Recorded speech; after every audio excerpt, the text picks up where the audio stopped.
Welcome to Money on Tap.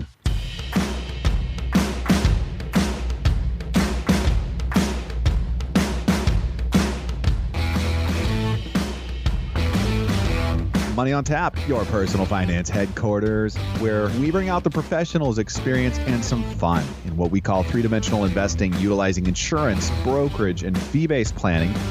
That's what we do on this show. We look at all sides of the issues, and we bring a fully independent planning perspective to the table. Welcome back. You're listening to Money on Tap. You can reach us at 855-226-8551 or info@yourmoneyontap.com. Folks, it is good to have you aboard today. And my name is Seth Krussman, and I'm joined here once again with so many faces. I'm going to let everybody go ahead and introduce themselves and create their own chaos. So go for it, you guys. Thanks, Seth. This is Ben Brayshaw. And Seth, your voice is definitely hurting. He's struggling today a little bit. You feeling okay? You know what? It is the season of camps, and one of those happened to be a football camp this last weekend that I didn't realize it, but yeah, I did a lot of yelling at my kid, urging him to go get it. Yeah, and then you follow that up with an MLS soccer game. What else are you going to do? And I'm Dan Mickelon. No yelling for me, so hopefully the voice is coming across clear. You sound good. With that Massachusetts accent ringing through. Well, that's permanent. That is permanent. Dan, you're going to have to carry the show for us today. I get that feeling.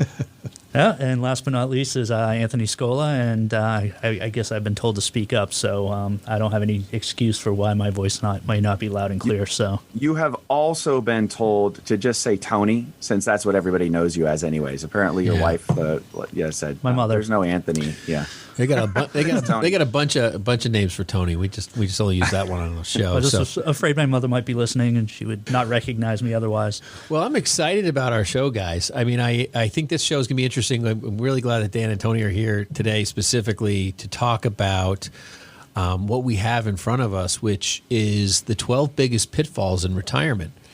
And we have 12 financial-based, very important, and if you are looking at retirement, thinking about retirement, are in retirement, these are 12 things that you really need to be aware of and be ready for, because any one of them can send retirement in a tailspin and really create financial heartache, financial devastation. It could be any number of those things. And we also have one kind of interesting non-financial scenario, which we have brought to the table, which I think we'll finish up with, which I think is really, really important for a lot of people. And we'll get to that. But before we jump into that, we have money in the news.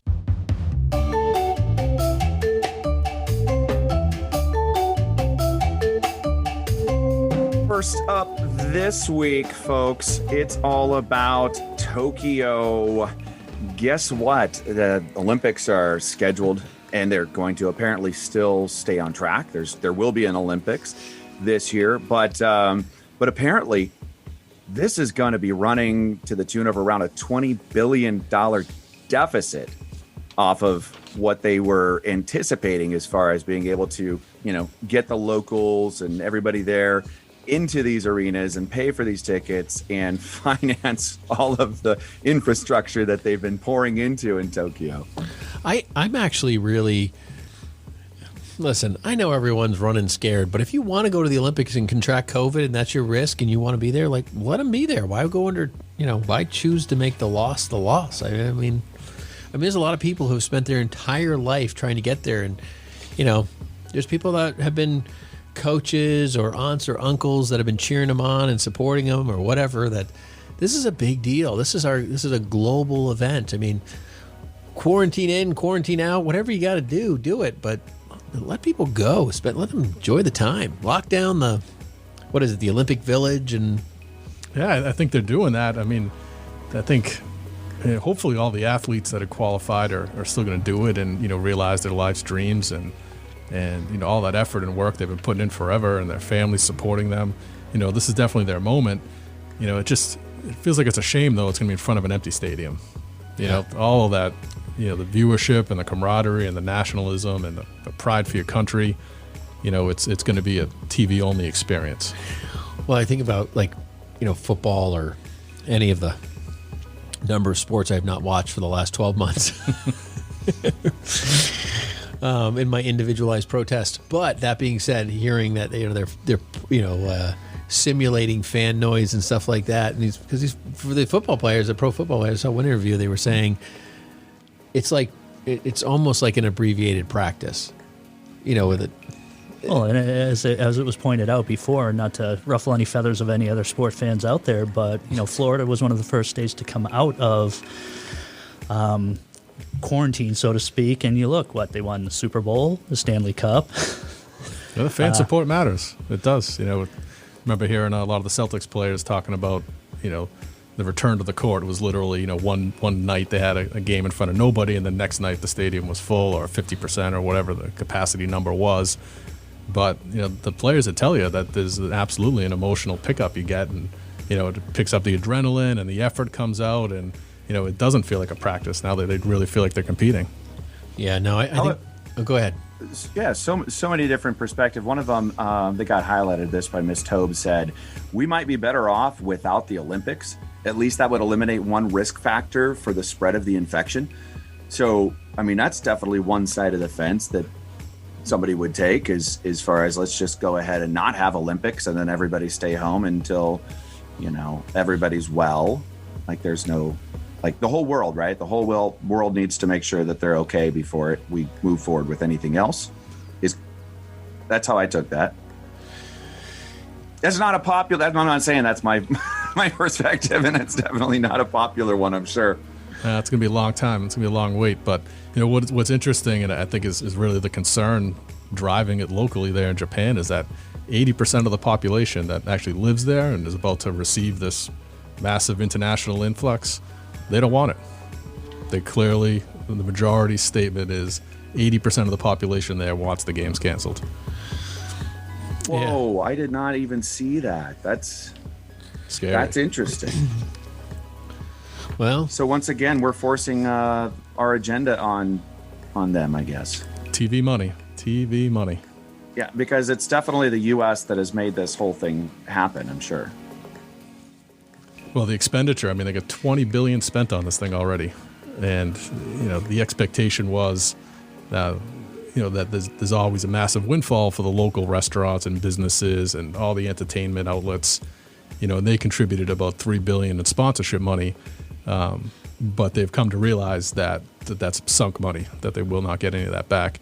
In fact, even Toyota, who, Japanese company, major U.S. presence, all over the airwaves here as an advertiser, they produced a whole series of, specifically Olympic-related advertisements to air during the shows, but because the local sentiment's so poor, they're scrapping it. They're just going to run their old standard car commercials, with no reference or mention of the Olympics whatsoever.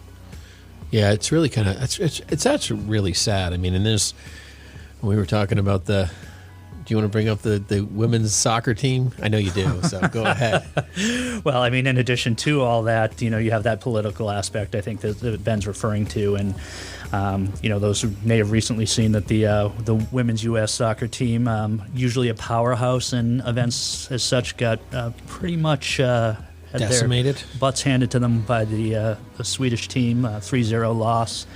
And the focus on that was the protest at the beginning, the amount of athletes that kneeled for the anthem, and also a lot of other U.S. athletes who are standing on the podium and using that as a soapbox for represent somebody agendas. else. What the heck? You don't want to stand up for an anthem. You want to kneel. Go somewhere else.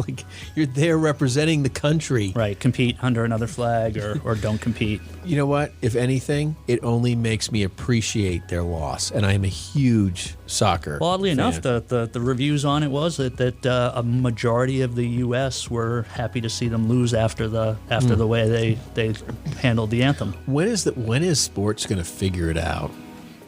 When are they going to realize, we should just keep our mouth shut and go play our sport? Yeah, watch some hockey, man.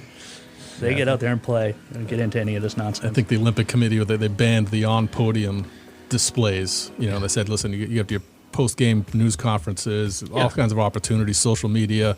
You can air your concerns there all day long. But when it comes to, on the stage, the acceptance of a medal. They're going to supposedly clamp down on that. I don't know how they do it, but that's what they've rolled out as a regulation. Yeah, which, pandemic aside, I'm sure that's a part of the reason why there's not really a lot of interest in it this year, is because, I know growing up myself, you look forward to the Olympics. It was only once every 4 years. Now they've staggered it so you at least get an Olympic event every 2 years, but the seasonal is still every 4 years, and a big part of it was national pride. Folks, this has been Money in the News. You're listening to Money on Tap, and you can reach us at 855-226-8551 or info at yourmoneyontap.com. We are today going to be talking about the 12 biggest pitfalls in retirement. This is critical information for you. And you know what? No matter where you're at in any kind of phase in and around retirement, you want to have this information readily available at your fingertips. We're going to cover it for you, and we can't wait to be back. Don't go anywhere. You're listening to Money on Tap.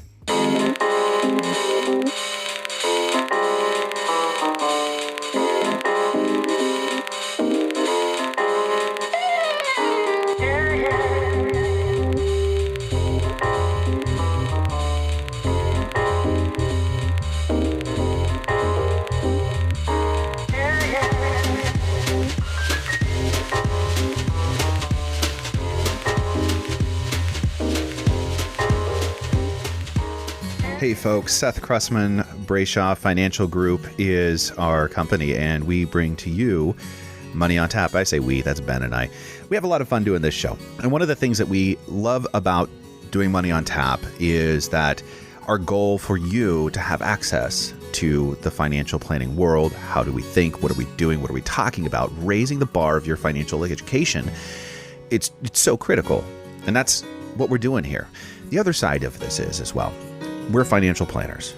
If you are looking to work with a financial planner, if you want to have that playbook for you to understand the important things right now and how you're going to get to your goals or how you're going to retire successfully, that's what we're doing as well. If you have $250,000 of investable assets, give us a call.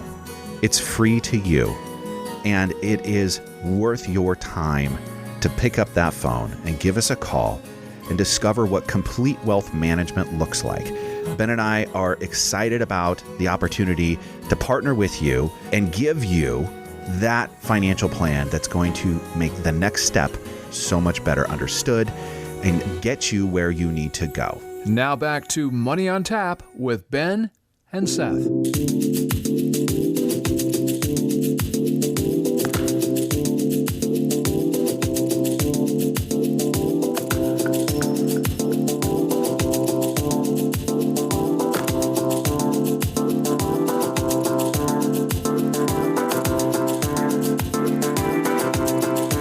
Welcome back. You're listening to Money on Tap. You can reach us at 855-226-8551 or info at yourmoneyontap.com. And that's a good place, actually, for us to just say, hey, thank you very much for the people that have been reaching out. We love doing the show for you, and your feedback is amazing. And there's a lot of topics that we cover just because, you know what, that's what you want. And so let us know. We're here to cover the things that are important to you, and also the stuff that we're talking about on a regular basis with our clients. So what would those things be today? We're talking about the 12 biggest pitfalls in retirement. And you know what? We needed to consolidate a list of probably 100, but these are the most important ones. And this is what we're consistently looking out for our clients with and trying to make sure, hey, we got a game plan and we're on track. What are the things that we're going to make sure to understand and maybe not do? I know that, I know the one pitfall that's not on here, folks, is not calling us. Okay, we got that down. That's not the pitfalls. That's not 1 through 12, but I might consider that. I try to fall into that pitfall on a regular basis, but sometimes that just doesn't. People don't always think people always think going somewhere else might not be a pitfall. Okay, so number 1, longevity risk. Before we get going, I want to say one thing. I really think that there's a lot of stuff that we've all experienced in probably the almost 100 years of combined experience that we have together. all of us, right? So between the four of us, we've got about 250 years combined experience between the four of us. Half of that by Seth, who's 104. That's, you know what? It's a very, time is relative, Yeah. right? Yeah. So It's dog years. yeah. So I think there's a lot people can gain from our personal experiences and talking with clients and experiencing people's lives and what's going on. But anyway, so Dan, I'm going to turn longevity risk over to you. I don't know why, but it sounds like a good one. Hey, why not, right? It's it is the primary concern with everybody we meet. It should be your primary concern because you are the youngest guy in the room, actually. But by just a little bit, right? Yeah. Just a little bit. So I'm going to make sure all that money lasts, But that's what it comes down to. I mean, 'Cause you're all that's our beneficiary. everybody's concern is making sure they have enough money to sustain a lifestyle that they want to have, until they're no longer living and needing that lifestyle. So how do you take all of your accumulated assets and the fruits of a career and stretch them out and make it last over that period of time where regular income, or at least from employment, regular income is no longer in the picture? And it's a significant challenge, and it's something that you absolutely need some professional counseling around. But it's what we do. I always like the conversation that we have with the client that says, well, everybody in my family has died by 85 or 80 or whatever. And then we wind up getting into their 90s and saying, I don't know what to tell you, but you're doing a good job. And I don't want to tell you not to, right? Just keep doing it. However, you're continuing to make this work. Let's go. Yeah, I Teach us think their secrets, by the way. Yeah. Well, I mean, I think I have clients who are in their 90s, and I got a call a while ago that one was going to pass away, and guess what? He had a full rebound and he's fine.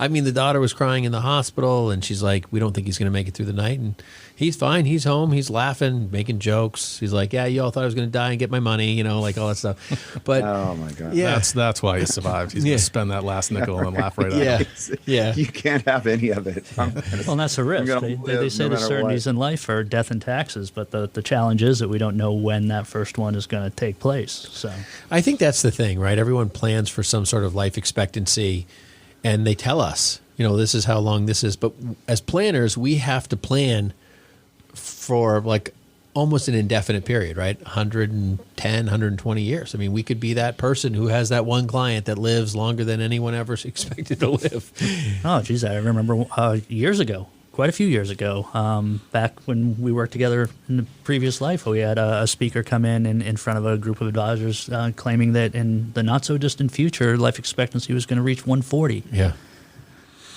Yeah, no. Wow. So I think it helps if your name's Methuselah. That definitely needs to be on the information we gather first off. Folks, we're going to move on to number 2 here, which is interest rate risk. You know what, Tony, this is a good one for you because I know how much you're watching those interest rates. Thanks a lot, Seth. That's great. I do. So honestly, it's not the one I want to talk about. So right. So I appreciate you sending it this way, but yeah. A lot of people like to get into more fixed return type of investments in retirement. They're more afraid of keeping what they have than having it grow. And going back to longevity, that's the challenge. If you don't get the growth, you've got to watch the spending and make sure that money lasts. But with interest rates, and we're all aware that they've been extremely low for a very long time. Yeah. You really can't rely on it. You can't even use it to provide just drawing interest for income alone. You're barely making enough to sometimes even pay the expenses in the account that they're in. Well, I think the biggest correlation issue that comes to mind for me when I look at this topic is just the idea that bonds, they're paying, you buy a bond today paying 0.5%. Next thing you know, the Fed says rates are going to go up in 2023. The rates go up to 2 or 3%, and all of a sudden the bond you own at paying 0.5% or 1% is worth less. That's real. To me, that's the most difficult and problematic investing problem, I think, that has to do with every diversified portfolio staring every client in the face. You look at a diversified portfolio, it's 60% stocks and it's 40% bonds. And if you don't know what we're talking about, give us a call. But you got this 401k and you're saying, "Oh, I'm diversified." Well, you're diversified into bonds potentially, that either are too high of risk because they're high yield bonds, because safer bonds, have a lower income to them. And then all of a sudden you got these bonds paying virtually nothing. And pretty much based on everything the Fed's telling us, they're just going to go down in value. Now, if a market crashes, they're going to go up in value. But what are you going to do? And I think it's particularly a problem when you talk about asset allocation, and it's kind of some of the more modern tools that have come out. And we all remember 8 or 10 years ago, everyone was rolling out these target date funds that had these locked in preset allocations, driven by your age or the expected date of liquidation, that it's constantly shifting money into bonds, away from the equity market. And, we describe it as an anchor dragging down your portfolio, which is what it is at this point. And especially if you're trying to make up, you haven't really been saving into that program towards your retirement all this time. It's like maybe you're just doing some catch-up contributions and really trying to get back on track, right? That's one of those common mistakes where people are just thinking that this is a tool that's going to accomplish their goals, and it's not designed for that. It's too simple. Say, well, I'm going to retire about 2035, 2045. You pick your date, you buy the fund. If that's what you consider to be planning for retirement, you need to give us a call. Well, there's way more than 1,000. I could probably say there's 100,000, but there's a ton of lawsuits out there on these target date funds because either someone was too conservative or too aggressive based on what the asset allocation was supposed to be or whatever. You don't know what the fund manager's really thinking behind the plate. He might think that you should be in 72% bonds, but it turned out that if you had been in 68, you would have done better, and that whatever. I mean, there's all these problems around it. But I think that rolls right into number 3, which is in the inflationary risk issue, which just compounds the problem. When you think about interest rate risk and then you think about inflation risk, right? That if interest rates go up and they're going to go up and you're going to buy a house, well, now your mortgage is going to be higher. Because you're going to pay a higher interest rate. If you own a fixed rate instrument, whether that's a bond or a bank instrument, and you said, well, this looks like a reasonable rate, it's nice and safe, you put your money into it, and then in the meantime, and you're committed to a time schedule there. Now taxes went up, cost of living went up, inflation's driving it. Well, that's a real problem. Yeah, and they're just compounding each other. And I think when you really drive it, there's conversation everywhere about inflation. There's not a newspaper out there. There's not a radio show not talking about it. We've done shows on inflation, how it impacts you, who it is. Look back at our shows if you haven't heard those. But in reality, inflation risk is a real deal. You can't tell me that you're not paying 30 to 50% more at the pump a year ago than you are today. That's real inflation. And honestly, I think the thing is that, the CPI and the Fed and everybody, they really don't articulate or account for oil and gas at the level in which it grows to the inflationary number the way it should, because it is everything, right? It's our travel, it's our heat, it's our delivery of all the goods and services we buy. It is at the core of every inflationary event, and we don't give it nearly the coverage or the... Anyways, I can go on forever on that. But go ahead, Tony. You had something to say? I'm sorry.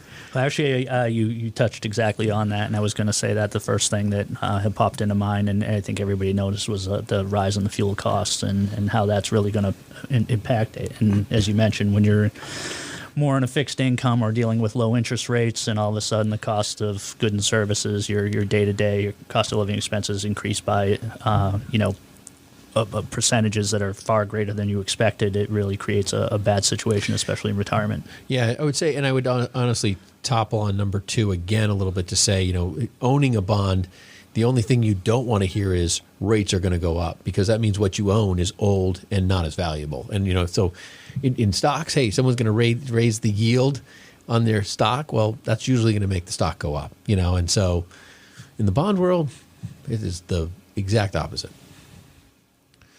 That brings us to, number 4, which is adult children. I think it's fair to say that every parent wants their child to become an adult, and to be able to make that transition successfully.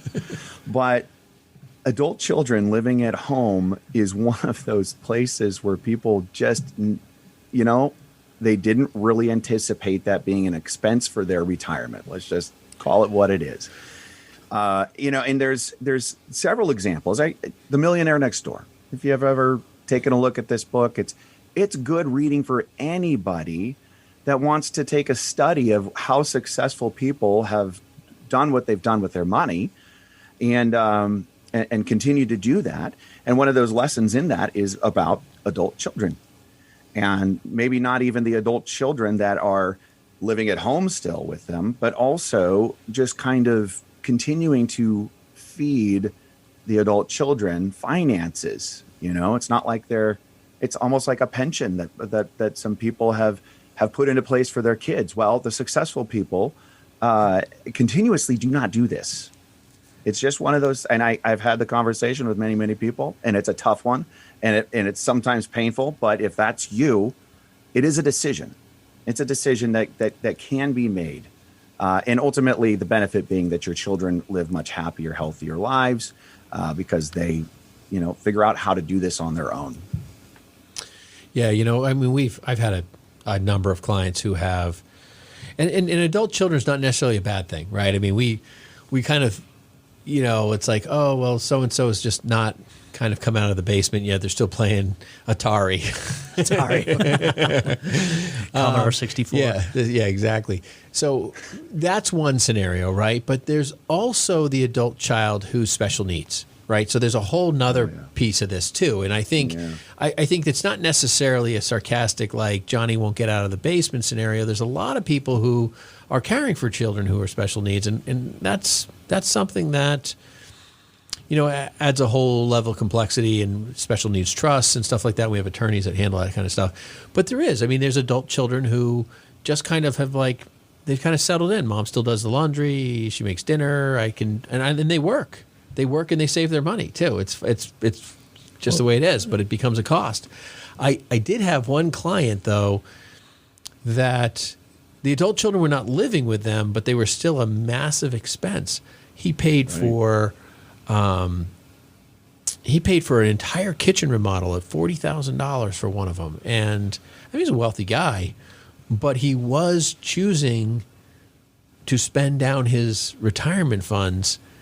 And, he was like, I'd rather give it to them while they're alive. But he's running dangerously low because of these massive financial decisions that he's done, buying houses, doing this, I mean, it's like, I'm like, you can't, I mean, you don't have to give it all to them now. I mean, you're going to be asking them for a place to live. They're going to be like, sorry, Dad, you should have prepared for that. Yeah, you can move into the kitchen you bought. Yeah. And more common, I see it. And then people don't say, like you said, it may not be the child living in the basement or funding $40,000 renovations and things like that. But I very commonly doing budgets for clients see adult children still on the family cell phone bill plan. You're paying $250, $350 a month because they've got 3-4 adult children in their 30s, 40s, etc., still on mom and dad's cell phone plan. That's monthly expense. Yeah, no, it adds up. It does. You're totally right, and that's a normal. Number 5. I mean, these kind of family. This is another family item. I think and this is more of a to a heart kind of concern issue, but. We've crossed this. How many times have we crossed this as an issue? Either right before retirement, kids move out of the house, right after retirement, a divorce happens. And that is a very, very devastating financial event for a lot of people through a very hard time. And I mean, for a lot of different reasons. For a lot of different reasons, right? It's not just because the kids moved out. Some people say they're disconnected or this, that. Whatever their story is, it's still just a financial devastation, and it requires a very delicate process to manage through this and get it to be a successful outcome. It really does take, I would say, a lot more delicate. I'm not really kind of lacking the adjective, but it's a hand-holding kind of like, this is what we're going to do here, this is what we're going to do there, because there's a lot of moving pieces, and then you're also picking up a lot of emotional pieces through that event. And that's very difficult, and we work with a lot of people in that area. And that's what I was thinking myself too. Is that you really need a team to separate the financial piece from the emotional piece as well, because it's very difficult to see when you're on that side of it.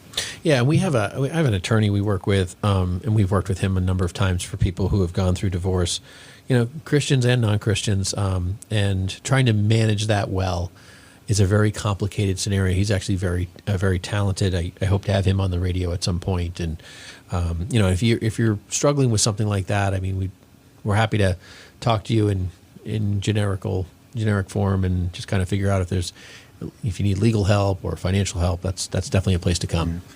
I would say one of the outcomes that I've really struggled with in working with newly divorced, soon to be divorced, is a mom that has been staying at home with these kids and really has been the primary caregiver, looking at this next several years and the kids still having needs and being told, even by other planners and other people, that you have to go back to work. Like, this is not an option. And to be able to solve those scenarios for them and give them an option to, have more of a runway, that's been one of the greatest gifts I feel like we've been able to accomplish for some of those people that have been going into those divorce scenarios. So yeah. At that time, if you can take one thing off the plate, being at the financial picture, it's just a tremendous weight lifted and allows them to deal with all the other emotional family aspects that come with that. Yeah. Folks, you're listening to Money on Tap. You can reach us at 855-226-8551 or info@yourmoneyontap.com. Now, I know we just talked about a couple of difficult things there. There's going to be some things that you do not want to miss. Trust us, there's going to be a lot more to this show than you would even possibly imagine. We're talking about the 12 biggest pitfalls in retirement. We'll be right back.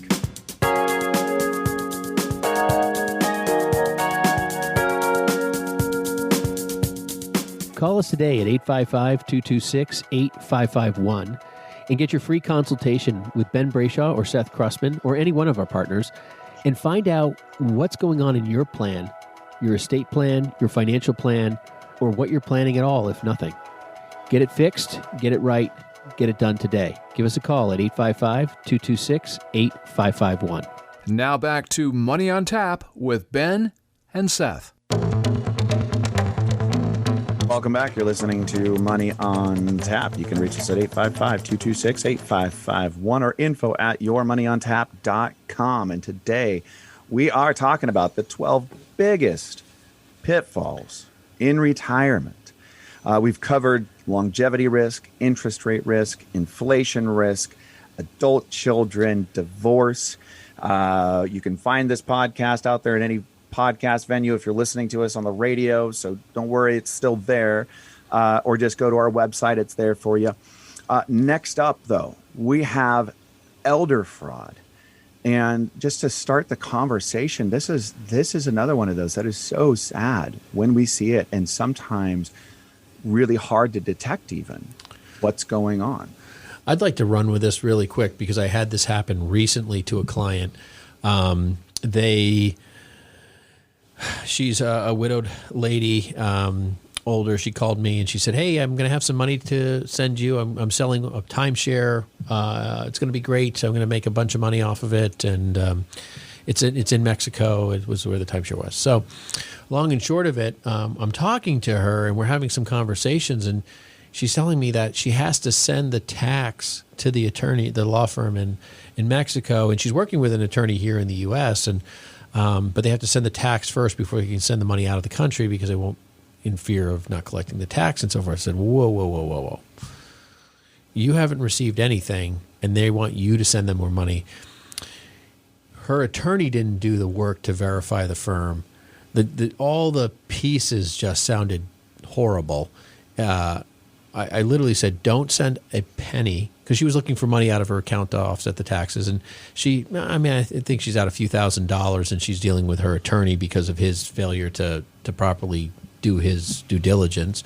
But I told her, I said, listen, you need to get your daughter on the phone. We need to figure this out, and don't send another penny. Your attorney should be able to verify whether you would actually send those taxes to me. I mean, there's like 20 questions going on in my head, and it turned out it was total fraud, and she would have been out a ton of money hoping to get a very large payout. Now, those assets are very valuable down there, and there are companies buying these things out, but this was not one of them. And so the story was legitimate. All the events around what people are doing are legitimate. She just got a solicitation. She knew these things were being solicited, so it wasn't a surprise to her to have gotten it. But I'm just really thankful she called me and didn't, needed the extra cash to accomplish that. But, her family was up and down thanking me left and right for what we had done, which is great, Yeah, often these instances of fraud, I mean, you assume it's going to be, unfortunately, it's often family and it's not really a professional approach. It's just more of a trusted somebody who takes advantage. But the reality is these days that there are legitimately professional organizations, professional thief organizations who will come across as totally legit and be, looking for you to cut a check for whatever reason. So before you do that, consult as many people that you do know and trust as you possibly can. That's a good point about family fraud. I mean, there's always a nephew, even a son or daughter will convince a parent to overgive to them and do something for them where they, not doing for the others. Yeah, and it did just remind me of instances as well, and not just that. I, in my own family, I saw this not that long ago, where somebody named another family member a power of attorney, or a joint account owner on their account, thinking that it would make things easier, if they needed somebody to step in for them, et cetera, which it does. But if the wrong person or that person's significant other then potentially has unlimited access to those assets. Yeah.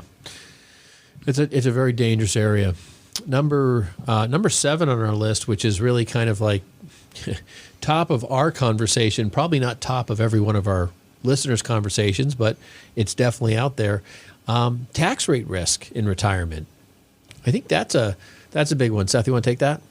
Yeah, sure. I mean, it's not uncommon to have this idea out there. It's pretty prevalent to say that, hey, I'm paying more in taxes right now, and I'm in my peak earning years. And so what I'm going to do is I'm going to make sure that I'm, putting everything over into my 401k, trying to minimize these taxes that I'm paying today versus when I retire, right? And that future tax rate being lower potentially than what I'm experiencing or having right now. And I think right now is a very great example for anybody that's paying taxes, which is probably everybody, that we're in a fairly low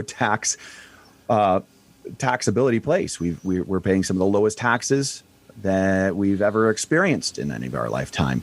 Well, the future is probably not going to be at this tax rate or lower, right?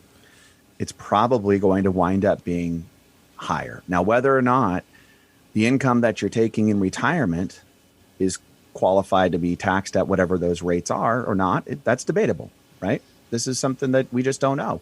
But the likelihood is that everybody saving into these 401ks and everything else, or the IRAs, are going to experience something that they just didn't plan for, which is actually paying more in taxes in retirement than they did even through peak earning years. And this is a conversation we have regularly, is how do we make sure to protect you or diversify you in different ways so that you don't necessarily have to just be at the whim of the government. I think, Seth, one of the things, and Tony, you and I were talking about this today with a client case, is just right now tax rates are so low. Like even if you jump to a higher tax bracket, we were talking about, you got the 10%, you got the 12%, then you got the 22%, and then you got the 24%. And I mean, you're going up into the, 24%. You're looking at, well into the $200,000 range. And I mean, if you're in your 40s, maybe even 50s, doing a Roth conversion right now is probably like earmarked for, you got to do it. Because I mean, if you're 40 years old, you have $100,000 and you Roth convert it, and let's say you're in the 22% tax bracket, yeah, you're going to pay $22,000 on a $100,000 conversion out of pocket, separate from that $100,000. But that $100,000 in 10 years at 7.2% is going to double, right? So that's going to be $200,000. And then 10 years later, if you're now 60, you did another 7.2%, you're going to double again. That means you're at $400,000. That $400,000, you would have totally been taxed only 22%. I mean, that's significantly better than paying 22% on $400,000 20 years from now. Right, and that 22, as you said, on the 400, actually only, I think we averaged it out to is about 5%. Right, and so, yeah, I mean, you can do the math and get really, technical and say, well, if I had an IRA and I didn't have to pay that $22,000 in taxes. It would be worth more than $400 and stuff like that. But the truth is what happens if all of that $400 you're now paying at a 50 or 60% bracket? Because you have no idea. And with $10 trillion potentially on the table, $7 trillion now, maybe another $3.5 trillion in additional debt. I mean, our government's on a straight line to a 50, 60% tax bracket just to pay for everything. I mean, that's a real fear. And if you're not concerned about that in your retirement over the next 20 or 30 years, where you can't combat inflation or taxes or interest rate risk with a job and just your retirement funds, you got a whole different story going on. We're going to skip into this next one because we're so happy that we do that. And it's Social Security income risk. We're going to start running out of time, so let's get it out there. Yeah. Well, I think that these two, Seth, we've talked about them, Social Security income risk, and number 9 is pension risk, and they fall in the same. Do you want to take that, Dan? Yeah, I mean, it's a similar style of income. It's, money that was either put away on your behalf or you'd earned and was withheld over time, and you choose to retire and then you start to receive income, right? So the risk associated with those things is a couple-fold, driven with interest rates, cost of living adjustments, how inflation impacts you, and then, as usual, there's some regulation. I know Ben liked to talk about this one, but... Yeah, we did a whole show on the Pension Reform Act where people started, collecting their pension in retirement, and then, the pension program applied to the government, and we did a whole show on this.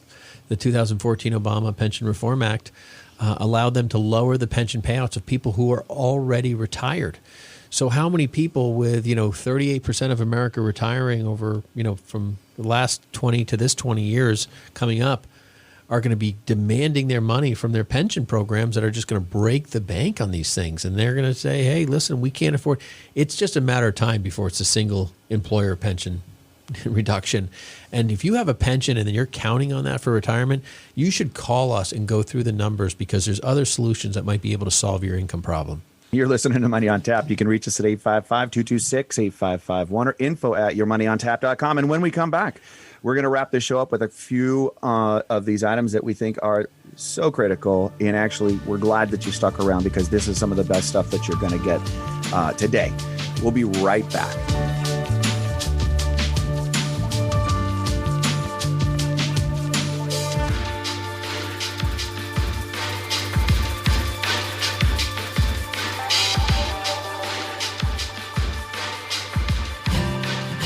Folks, it is so much fun for us to bring you Money on Tap. My name's Seth Krussman, and I am one of the hosts here at Money on Tap.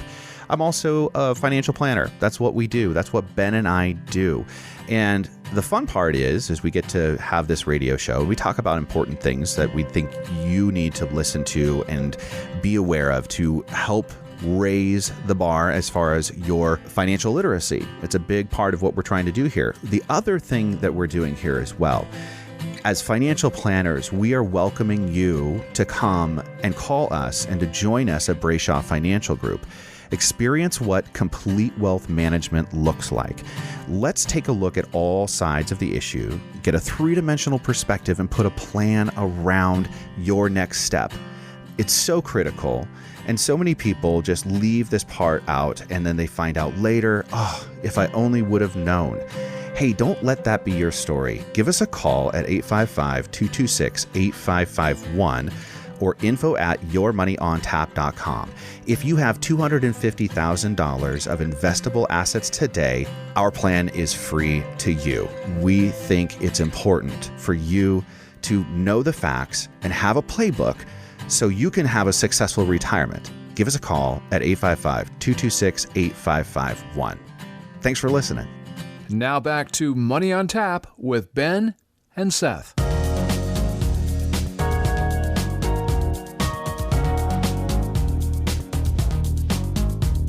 Welcome back. You're listening to Money on Tap. You can reach us at 855-226-8551 or info@yourmoneyontap.com. So we've been talking about the 12 of them, count them, biggest pitfalls in retirement. And we're going to head directly into number 10 here, which is withdrawal risk. Withdrawal risk. Withdrawal risk. Yes, withdrawal risk. Were you cheering for football or playing football? That might be a little CTE kicking in there or something. Seth and his pom-poms. All right.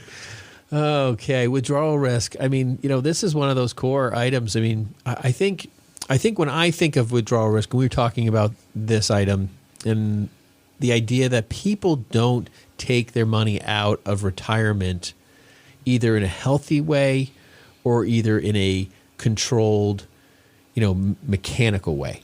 Like, hey, I need $20,000. Send me a check. Oh, next month I need $15,000. Oh, now I need $50,000. I'm buying a car. There's no real thought to the withdrawals, and then all of a sudden, they find themselves in a hole. That's kind of the uncontrolled, and there's people we meet like that, and they just really need a regimen. But the truth is that when you take money out of your retirement, you should schedule it. It should be automatic, because when you need your money, the market's down almost every time. Yeah, we talk about the concept of dollar cost averaging on the growth phase of it, right? So when you put the money away for retirement, do it regularly so you're not effectively timing the market, and you're buying, on the same date, 1 day per month over 12 months. You can average out what's happening in the market. Well, the same thing on the backside when you're withdrawing. Average it out. Do it regularly. Leave the money in your account if it's excess. Spend it down from there. And when you do need those emergency withdrawals, talk to us. Maybe it's not such an impending emergency. We need to do it today. Maybe we can counsel you around market conditions and say, hey, listen, let's just wait for a better opportunity. We'll be more efficient. And we do that. I'm a stickler about this. When we get money, we put in protected cash. We look for intentional times to deliver those funds into investments. If you're already invested in the market, we're doing a lateral shift, that's different. But if you're taking new cash, we want to be intentional about how it's invested. And it just doesn't all go in at once. Right. And that along with, a retirement budget and what you're going to do in retirement actually gives you the opportunity to actually participate and take care of those items that you really planned on doing throughout your retirement. If you have no structure, if you have no plan, a lot of times it's very difficult to actually maybe do one of those bucket list items or the annual trip or something like that, because you're not sure if you can afford it. And doing it this way gives you that opportunity to make it just part of your budget, your monthly expenses. Number 11 is a health risk, and we understand there's just a lot of the time. How do you combat that? How do you prepare for that? And it will eventually, a lot of the time, eat up estates if people have not done the long-term care planning and really done the work necessary to be okay with this. Number 12. Sequence of returns, and this is one of those that their eyes roll back, like what in the world are you talking about? Sequence of returns and this risk, but we love it as financial planners. We get an opportunity to really help you retire successfully. And first of all, if you're not getting this one right here, right away, go to our website, because we have some great videos for you to help support your education and understanding of how these scenarios play out in retirement. But this one right here is one of the biggest that people just don't understand, and we don't expect you to, but it is a detriment for so many people around their retirement, because they expect the market to just keep charging ahead at 10%. Just like my brother or sister that retired 3 years ago has gotten in their portfolio. But what happens in retirement is that if you retire and the market goes down and you're still pulling funds or money out of the market as it's going down, you need a boatload of returns. And I do mean that, a boatload of returns to get you back to par. And if that doesn't happen, you're going to experience a sequence of returns in your retirement that's going to ultimately leave you completely flat. Yeah, it's not unable to retire. This is definitely the most important item, I think, because it's an uncontrollable factor. It's something you can't prepare for. If the market's down during the first few years versus up, it totally changes the outcome, even if you're doing exactly what everyone else is doing. The video we have on this on our website, go to resources, go down to retirement roadblocks. It is the first video right there. Click on that. If you have never watched or heard or gone through this, this will change your entire perspective on retirement. So this is definitely a necessity. Go to www.brayshawfinancial.com or www.yourmoneyontap.com. click on resources, go to retirement roadblocks, first drop down, first video, sequence of returns, click play, and then call us. Yeah, there's no doubt. I mean, simple math, a lot of people will say, well, if this year, if the market's down 20%, well, next year, the market will be up 20%. That will not bring you back to whole. You need the market to do closer to 40 that next year to get you back just to where you were. That's a boatload, folks. Yeah. And the thing is people don't realize that they have one chance to retire successfully. And in an up market, everything's going to work out. A down market, it doesn't. And people don't understand that you could have if your first 3 years are down, it almost sent your entire portfolio to a catastrophe in retirement. And right now, folks, we're at an all-time high. What's the likelihood of us having a pullback of 3 years over the next 5? I would say a lot higher than not. So health risks, tax rates, all that stuff we can work with and so forth. But when the market's down, if you're not combating the downside of the market in your portfolio, you're really, really in trouble. So yeah, the challenge to this is that it's the exact opposite that you've been told all the years you were in the accumulation phase by your advisors, which is don't worry when the market's down because you're contributing. So it actually can work out to your benefit because you're buying into the market at lows. But as everybody else has mentioned, now you're withdrawing from lows, which is just compounding that negative effect on your portfolio. Right, exactly. I think we have the baker's dozen. We have one item here that's not a financial thing, and Dan and I were talking about this, and this is something. Dan, I want you to start off with this thing. I think this is good. Yeah, I mean, there's so much fear out there, and listening to a show like this might instill a little bit of that in you. And that's not entirely the point, but one of the things that can be a less than successful retirement for you is for people who underlive their wealth. You don't want to have the situation arise either where you've spent a career and a lifetime accumulating, and when you get into that retirement phase, you're so fearful of all of these 12 points that we just mentioned that you don't take any time to enjoy it. I agree. I think we meet with people that are just running scared for all the reasons we talked about, and there is prudence and there is relevance to that. But with really good planning,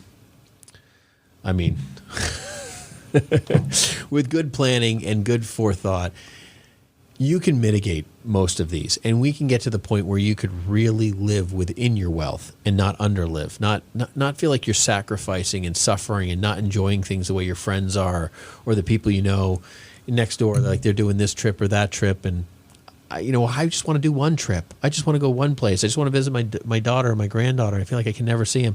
Whatever that story is, sitting down with somebody doing a plan to shore that up is literally the focus of why you're retiring. So don't do it to the point where you just die with a bunch of money and you never poured into people and enjoyed your life. Yeah, gift while you're alive, if that's what you're looking for. See it. See what your contributions have made to the lives of the people you care about most. Thank you. You've been listening to Money on Tap. You can reach us at 855-226-8551 or info@yourmoneyontap.com. We've enjoyed the show today. We've been grateful for you for joining us. We thank you for calling us and giving us an opportunity to speak into your life and be trusted advisors with you. That's something we hold really sacred, and we want to appreciate you for that. So thank you so much. And we just also want to appreciate you for allowing us to be who we are and have fun with what we do on a daily basis, which is financial planning. You can also find us at Facebook. We're at /3D Investing. We're also on Twitter at BFG_LLC. And as always, you can also find us at yourmoneyontap.com. Thanks for listening. Thanks for liking our podcast. We appreciate you, and we can't wait to make it a great day and a great life with you here at Money on Tap. The views expressed are not necessarily the opinion of this radio station and should not be construed directly or indirectly as an offer to buy or sell any securities mentioned herein. Investing is subject to risks, including loss of principal invested. No strategy, product, material, or tool mentioned can assure a profit nor protect against loss. Please note that individual situations can vary. Therefore, the information, products, materials, or tools mentioned should be relied upon when coordinated with individual professional advice. Past performance is not a guarantee of future results. episodes. This show may be subsidized in whole or in part by a product sponsor or issuer. Securities and advisory services offered through SagePoint Financial Incorporated, member FINRA SIPC, and a registered investment advisor. All other services offered through Brayshaw Financial Group LLC are independent of SagePoint Financial. SagePoint Financial and Brayshaw Financial Group do not provide tax or legal advice. Main office is located at 116 South River Road, Bedford, New Hampshire, 03110, and can be reached at toll-free 855-226-8551. Well, bye.